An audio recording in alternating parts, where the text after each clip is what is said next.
महाराष्ट्र राज्याच्या विधानसभा निवडणुका नुकत्याच पार पडल्या असून यामध्ये महाविकास आघाडीला मोठा पराभव पत्करावा लागला, तर महायुतीकडे मोठ्या प्रमाणात बहुमत असल्याने त्यांनी सत्ता स्थापन केली।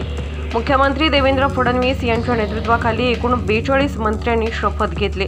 यामध्ये भाजप, शिवसेना, शिंदे गट आणि राष्ट्रवादी काँग्रेस पार्टी, अजित पवार गट या तिन्ही पक्षाच्या मंत्र्यांचा समावेश आहे।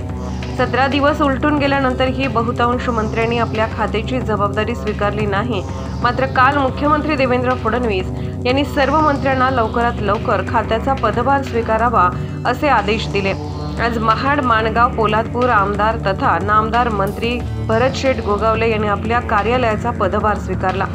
मंत्रालयातील विस्तार इमारत 3ऱ्या मजल्यावरील दालन क्रमांक 314, 316, 318 या कार्यालयाचा पदभार यावेळी स्वीकारण्यात आला।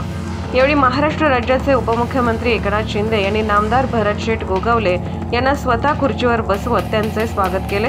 यावेळी मंत्री आशिष जयस्वाल, मंत्री गुलाबराव पाटील, मंत्री संजय शिरसाट, मंत्री दादा भुसे, मंत्री प्रकाश आंबेडकर तसेच इत्यादी मंत्री, आमदार मोठ्या संख्येने उपस्थित होते।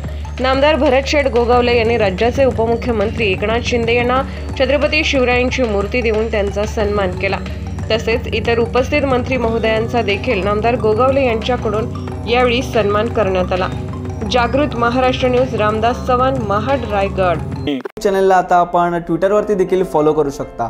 तसेच जागृत महाराष्ट्राच्या वेबसाईटला भेट देण्यासाठी गुगलवर टाईप करा www.jagrutmaharashtranews.com।